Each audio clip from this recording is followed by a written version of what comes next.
Tengan ustedes un buen día, amigos televidentes de Vea Canal. Mi nombre es Richard Shaw y es un gusto para mí recibirlos en este set de Denuncia Ciudadana donde ustedes son los protagonistas. Hoy tenemos varios invitados y vamos a iniciar con una denuncia que pongo yo. Resulta que hemos encontrado en la sociedad guatemalteca un denominador común que es el miedo. El miedo está encerrando a la gente en una falta de opciones.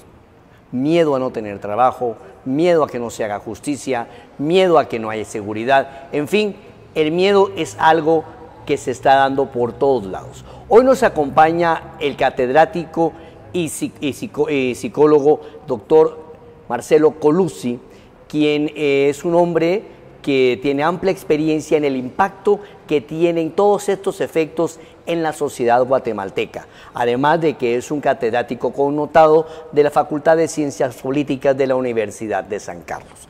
Marcelo, gracias por estar con nosotros, muy amable. Gracias a ustedes. Un gustazo estar acá. Dígame una cosa, ¿vivimos con miedo o no vivimos con miedo? Absolutamente, sí. Padecemos esto como síndrome generalizado y prácticamente no hay persona en el país que no lo sufra, de un modo o de otro. Se podría decir que esto es, en muy buena medida, efecto de lo que hemos vivido años atrás, el conflicto armado interno, las secuelas que esto deja. Esto es una de las causas que tendríamos que buscar así rápidamente, pero es una sumatoria de elementos. Vivimos con miedo todos, clase alta y clase baja, digámoslo así, muy descriptivamente. Vivimos con esta preocupación constante, con esta paranoia de un país que sale de la guerra formalmente, pero que de alguna manera continúa en guerra. Los índices de criminalidad, los índices de preocupación que mueven al ciudadano común día a día siguen siendo alarmantes. Y hoy día tenemos datos incluso que son altamente preocupantes. Tenemos un índice de muertos diarios, de armas regadas en la población civil, casi similares a las que se tenían durante el conflicto armado. Y tenemos respuestas que en realidad no son respuestas efectivas, pero tenemos acciones viscerales que hablan de este miedo, como vivir con barrotes bajo medidas de seguridad, con policías privados por todos lados, con alambradas de púa, con talanqueras en cada colonia, etcétera, que demuestran una sensación realmente de paranoia social, de un miedo que nos agobia, que de todos modos todas estas medidas de seguridad no sirven para asegurar un estado de tranquilidad, de seguridad. O sea que el miedo se ha instalado en la sociedad. Esto impacta en la relación interpersonal, en el trabajo, en la productividad, en las relaciones personales, con la familia, ¿no? Totalmente. Vivir con miedo, o sea, no podríamos entender la sociedad desde la psicopatología, porque esto sería un poco osado. O sea, leer una sociedad en términos de clave psicopatológica, psiquiátrica. La sociedad guatemalteca está enferma, sería un poco aventurado decirlo así. Pero no hay duda que este clima general que se vive produce efectos y en mucha gente esto realmente tiene un valor de trastorno psicológico diario. Esta paranoia de no poder caminar por la calle, esta paranoia, este miedo de no poder subirse a una camioneta de transporte público, este miedo loco, ¿no? Infundado de no hablar con el vecino, con el desconocido, no trabar amistad con nadie. O sea, esto no hay duda que genera un clima en vez de tolerancia y de armonía social, genera lo contrario, un clima de desconfianza absoluta, un clima de preocupación, y esto, por supuesto, que tiene un nivel, digámoslo así entre comillas, de locura, es enfermizo. Pero, doctor, usted se desempeña como catedrático universitario, pero también tiene una clínica donde atiende personas que de alguna otra manera padecen algún tipo de desorden psicológico, ¿no? Doctor, hablemos de la violencia social en el término de la falta de oportunidades, el miedo que genera el saber que uno se va a encontrar, que se va a graduar. Los muchachos, aquí tenemos hoy aquí en estudio varios practicantes que nos acompañan, doctor, y estos jóvenes están estudiando, tienen sueños y esperanzas, pero también tienen temores de que no va a haber trabajo. La gente tiene miedo a que no va a la falta de oportunidades, miedo a la ausencia del éxito.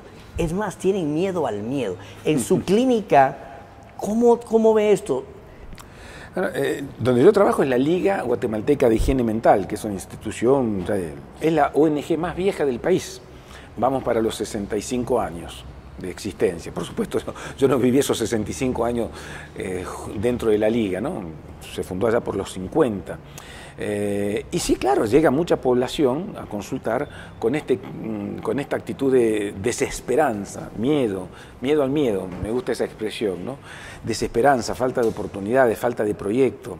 ¿Cómo es posible que 200 guatemaltecos por día salgan del país en búsqueda de un supuesto sueño americano, sueño dorado? Sabiendo que esto es una quimera, ¿no? Este paraíso es un paraíso perdido, inalcanzable. De esas 200 personas que salen diariamente, jóvenes fundamentalmente, varones, mujeres, más varones que mujeres, de cada 3 personas que salen, uno llega a Estados Unidos, que no es decir llegar al sueño americano, uno es regresado y uno muere en el intento. O sea que esto muestra una situación realmente caótica, ¿no? O sea, y se vive con esta preocupación social continua, como bien decía, ¿no? Miedo a la falta de trabajo, miedo a la falta de oportunidades. Importante este dato, 60% de la población económicamente activa, como se le llama, gente desde adolescentes hasta tercera edad, la gente que mueve la economía del país. 60% de esta población en condiciones de trabajar y obtener un salario está subocupada, o sea, con trabajos informales, etcétera, o abiertamente desocupada. O sea, no hay salida laboral, ya sea alguien que trabaja en una maquila, ya sea alguien que tiene su título bajo el brazo. No hay oportunidades. Bueno, esto crea un y eso clima genera desesperanza, genera ansiedad, zozobra, genera miedo, porque es el miedo, amigos televidentes, ustedes que nos están viendo por allá, saben lo que es amanecer sin tener la capacidad de poder suplir las necesidades básicas de su familia. Se dice que solo el que ha tenido hambre sabe lo que es la verdadera angustia. Recientemente yo leí un artículo firmado por usted donde hablaba de la falta de oportunidades de la juventud. Y la denuncia que hacía usted en ese artículo, doctor, era que al no haber al no haber oportunidades para la juventud, al no haber una oferta laboral real, al no existir una sociedad justa y equitativa, entonces los jóvenes no tienen otra alternativa que incorporarse a familias criminales, entiéndase, las maras, que los protegen y los proveen. Háblenos sobre eso. Claro, hay también una exageración mediática, ¿no es cierto?, con esto. No es que todo joven desocupado, todo joven de un barrio empobrecido, mal llamado barrio marginal, mal llamado zona roja, ¿no?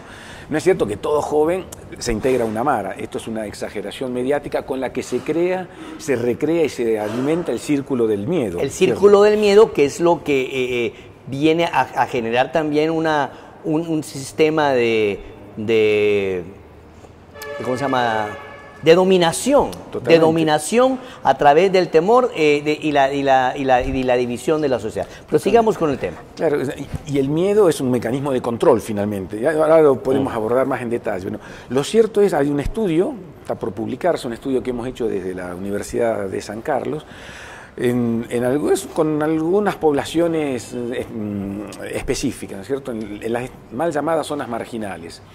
Un estudio bastante pormenorizado, con muchos jóvenes. Lo que vemos que entre 5 y 10%, solo entre 5 y 10% de jóvenes de estos sectores con falta de oportunidades se integran a una pandilla.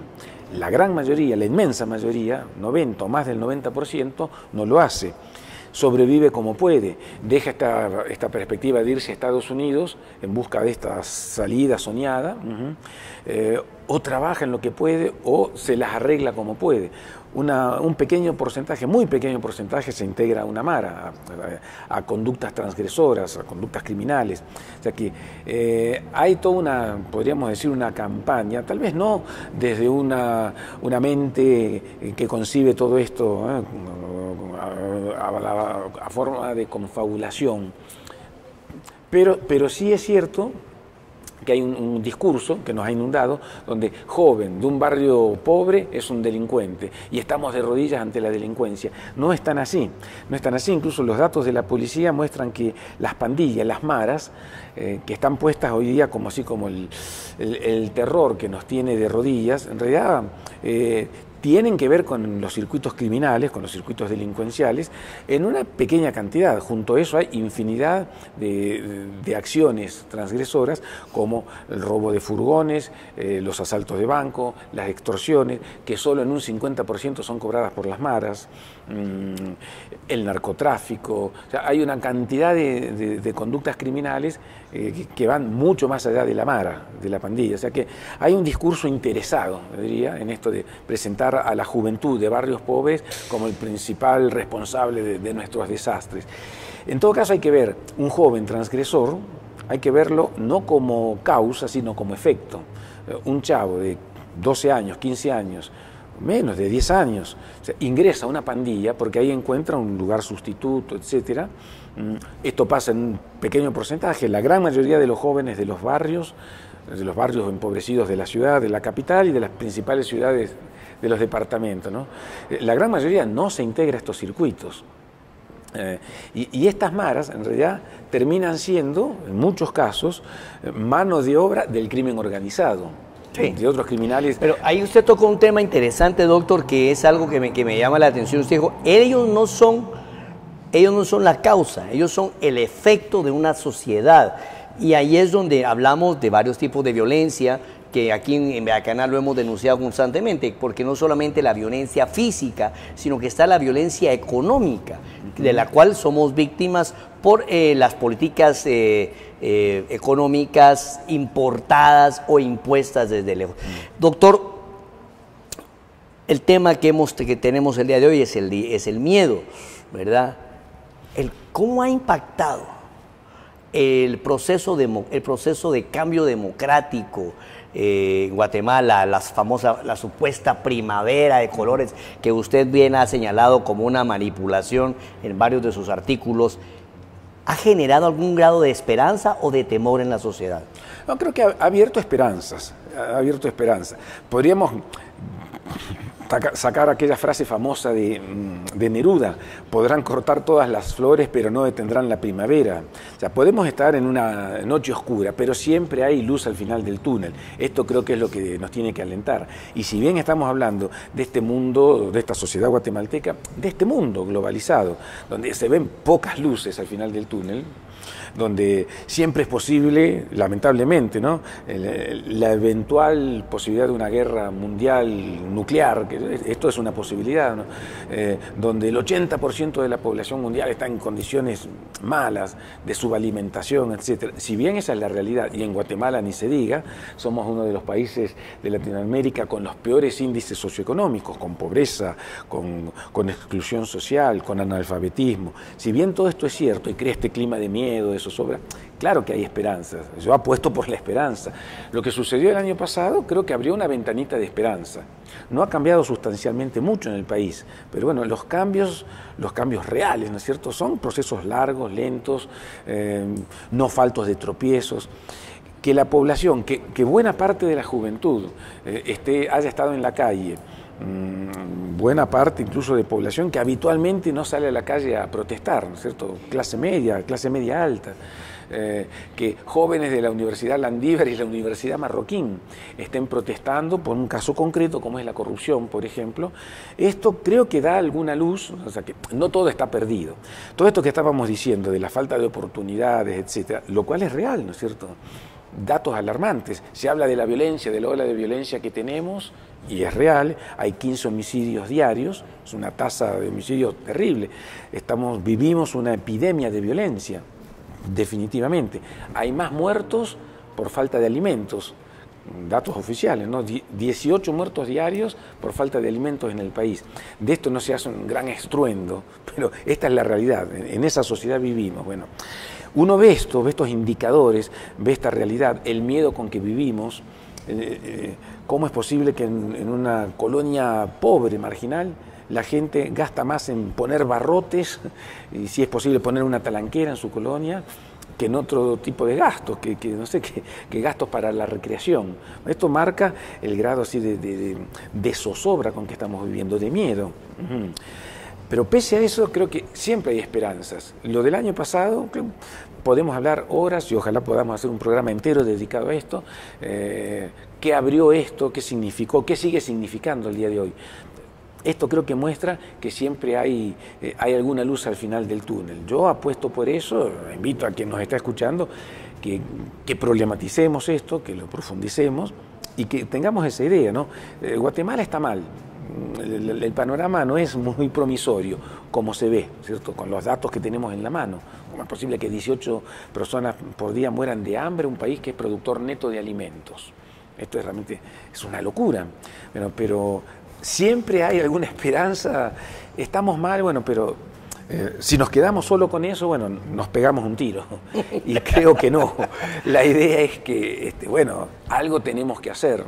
Programas como este, por ejemplo, que llaman a reflexionar sobre estas cosas, a fomentar discusiones creativas, ¿no es cierto? Debates de los que puedan salir luz, yo creo que son un camino, ¿no es cierto? Sigo teniendo esperanzas, aunque estemos en la noche más negra, y creo que no estamos en la noche más negra. Vivimos un proceso democrático. 30 años atrás estábamos en procesos de dictadura, donde desapareció una persona y no había absolutamente más nada que hacer. Hoy día hemos avanzado en algún sentido. Uno podría decir, estamos muy mal, es cierto, pero bueno, se podría estar peor aún, no sé si es un consuelo pero no. Hay algún avance y hay siempre una posibilidad abierta. Lo del año pasado creo que nos da esa esperanza.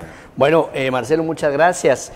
Amigos televidentes, nos quedamos con una reflexión del doctor Marcelo Colucci que me llena de esperanza a mí también. Dice la frase de Neruda que nos cuenta el doctor: podrán cortar todas las flores, pero jamás detendrán la primavera.